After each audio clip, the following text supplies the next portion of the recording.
আমরা চা বাগান শ্রমিকদের জমির অধিকার প্রদানের অঙ্গীকার করেছিলাম, তার প্রয়োজনীয় পলিসি প্রণয়ন সম্পূর্ণ করেছি।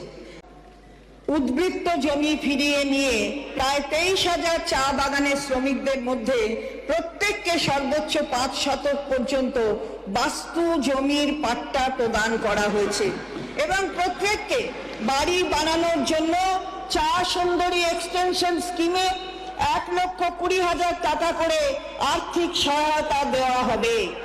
তাছাড়া এখনো পর্যন্ত চা সুন্দরী স্কিমে আলিপুর ও জলপাইগুড়ি জেলায় 17টি জায়গায় 4,022টি বাড়ি নির্মাণের অনুমোদন দেওয়া হয়েছে এবং 1,171টি বাড়ির নির্মাণ কাজ সম্পূর্ণ হয়েছে। এই যুগান্তকারী পদক্ষেপ চা শ্রমিকদের ক্ষমতায়নে এক গুরুত্বপূর্ণ পদক্ষেপ, যা তাদের জীবনযাত্রার মানের উন্নতি ঘটাবে। রাজ্যের বা দেশের বাইরে কাজ করা পরিযায়ী শ্রমিকদের কল্যাণ নিশ্চিত করতে এবং তাদের প্রাপ্য সুযোগ সুবিধা রক্ষা করে জীবনযাত্রার মান উন্নয়নের উদ্দেশ্যে রাজ্য সরকার West Bengal migrant workers welfare scheme 2023 চালু করেছে। রাজ্যব্যাপী দুয়ারে সরকার ক্যাম্পগুলির সক্রিয় উদ্যোগে কর্মসাথী পরিযায়ী শ্রমিক পোর্টালের মাধ্যমে প্রায় 28 লক্ষ পরিযায়ী শ্রমিক নথিভুক্ত হয়েছে। মাননীয় অধ্যক্ষ মহোদয়, এখন আমি কর্মসংস্থান বিষয়ে সংক্ষিপ্ত আলোচনা করতে অনুমতি চাই। কোভিড-19 অতিমারির প্রকোপ শেষ হওয়ার পর অর্থনীতিকে আগের অবস্থায় ফিরিয়ে আনা একটি চ্যালেঞ্জ ছিল। রাজ্য সরকারের নিরলস প্রচেষ্টার ক্ষুদ্র মাঝারি শিল্পে উৎপাদন ও পরিষেবা উভয়ই শক্তিশালী হয়েছে। 2011 সালে যখন এই সরকার কার্যভার নেয়, তখন ক্ষুদ্র ও মাঝারি শিল্প ক্ষেত্রকে ব্যাংকে ঋণ দানের পরিমাণ ছিল মাত্র 7,236 কোটি টাকা। আপনারা জেনে খুশি হবেন যে রাজ্য সরকারের বিভিন্ন সক্রিয় উদ্যোগের জন্য ক্ষুদ্র ও মাঝারি শিল্প ক্ষেত্রে ব্যাংকের ঋণ দানের পরিমাণ গত 12 বছরে 17 গুণ বেড়ে 2022-23 অর্থবর্ষে নভেম্বর পর্যন্ত 1,27,000 কোটি টাকা হয়েছে। আমরা আশা করছি 2023-24 অর্থবর্ষে এই ঋণের পরিমাণ 1,45,000 কোটি টাকা হবে। ক্ষুদ্র মাঝারি শিল্প ক্ষেত্রে কাঙ্ক্ষিত বৃদ্ধির হার অব্যাহত রাখতে রাজ্য সরকার পশ্চিমবঙ্গ ভবিষ্যৎ ক্রেডিট কার্ড স্কিম চালু করেছে, যার মাধ্যমে 2 লক্ষ স্বনিযুক্ত যুব উদ্যোগীদের বছরে 2 লক্ষ করে টাকা দেওয়া হবে। এছাড়াও প্রতিটি গ্রাম এবং ব্লক স্তরে ক্ষুদ্র ও মাঝারি উদ্যোগীদের উৎসাহ দিতে রাজ্য সরকার শিল্পের সমাধান নামে একটি অনন্য প্রকল্প চালু করেছে।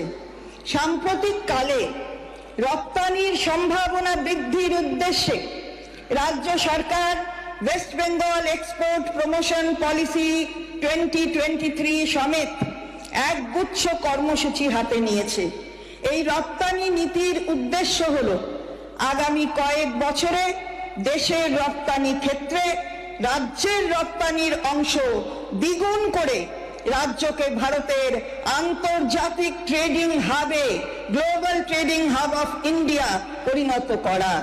সকল রপ্তানিকারদের সুবিধার্থে একটি এক্সপোর্ট ফেসিলিটেশন পোর্টালও চালু করা হয়েছে।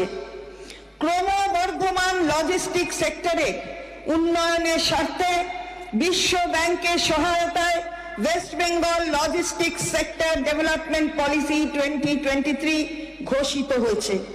রাজ্যের কৌশলগত ভৌগোলিক অবস্থানের সুবিধা ব্যবহার করে এই পরিকল্পনা রাজ্যে দক্ষ লজিস্টিক্সের উন্নয়নের জন্য আরো লোক নিতে সাহায্য করবে। দেওচা পাঁচামি কয়লা ব্লকে প্রায় 1,198 মিলিয়ন মেট্রিক টন কয়লার সম্ভারের ইঙ্গিত মিলেছে এবং প্রায় 1,400 মিলিয়ন কিউবিক মিটার বাসাল্ট অথবা ব্ল্যাক স্টোনের সন্ধান পাওয়া গেছে। ইতিমধ্যে এই এলাকায় প্রয়োজনীয় পরীক্ষামূলক খনন কার্য সম্পন্ন হয়েছে। বিনিয়োগের অক্ষরেখা হিসাবে 6টি ইন্ডাস্ট্রিয়াল ও ইকোনমিক করিডর গড়ে তোলা হচ্ছে। এগুলি হলো ডানকুনি খড়গপুর রঘুনাথপুর, কল্যাণী ডানকুনি, ডানকুনি তাজপুর, পানাগড় কুচবিহার, খড়গপুর মুর্শিদাবাদ এবং বারাণসী কলকাতা জাতীয় সড়ক বরাবর পুরুলিয়ার গুরুডি থেকে জোকা। এশিয়ান ডেভেলপমেন্ট ব্যাংকের আর্থিক এবং কারিগরি সহায়তায় এগুলি তৈরি হবে। আমাদের রাজ্যে বিশ্বমানের 2টি কনভেনশন সেন্টার, একটি কলকাতায় ও একটি দীঘায় নির্মিত হয়েছে, যা ব্যবসা বাণিজ্য ও MICE meetings, incentives, conferences and exhibitions পর্যটনের প্রাণবন্ত কেন্দ্র হিসাবে পরিগণিত হচ্ছে। আমাদের রাজ্য এখন শিল্প পর্যটন ক্ষেত্রে বিশেষ স্থান অর্জন করেছে। এর ফলস্বরূপ লগ্নির পথ প্রশস্ত হবে এবং আমাদের যুবক যুবতীদের জন্য লক্ষ লক্ষ চাকরির সুযোগ তৈরি হবে। মাননীয় অধ্যক্ষ মহোদয়, এখন আমি আগামী অর্থবর্ষের জন্য বেশ কিছু প্রস্তাব পেশ করছি। সামাজিক সুরক্ষা এবং কর্মসংস্থান। আমরা 2,11,00,000 মা বোনেদের ডিবিটি অর্থাৎ ডাইরেক্ট বেনিফিট ট্রান্সফারের মাধ্যমে লক্ষ্মীর ভান্ডার প্রকল্পে আর্থিক সহায়তা দিচ্ছি।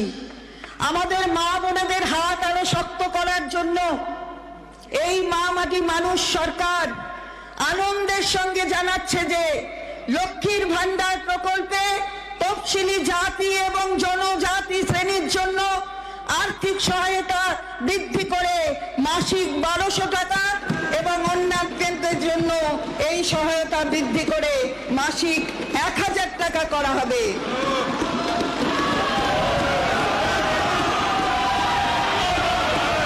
স্যার, এই বর্ধিত সহায়তা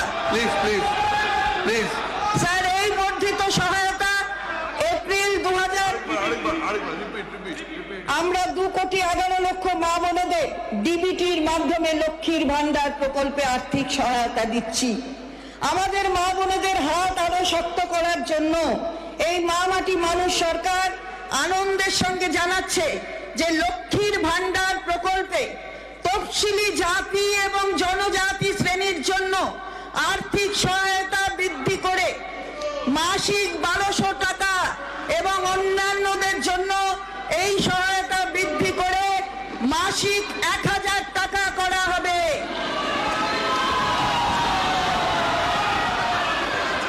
এই বর্ধিত সহায়তা এপ্রিল 2024 থেকে লাগু হবে এবং সরাসরি ব্যাংক ট্রান্সফারের মাধ্যমে প্রাপকরা মে 2024 মাসের শুরু থেকেই পাবেন।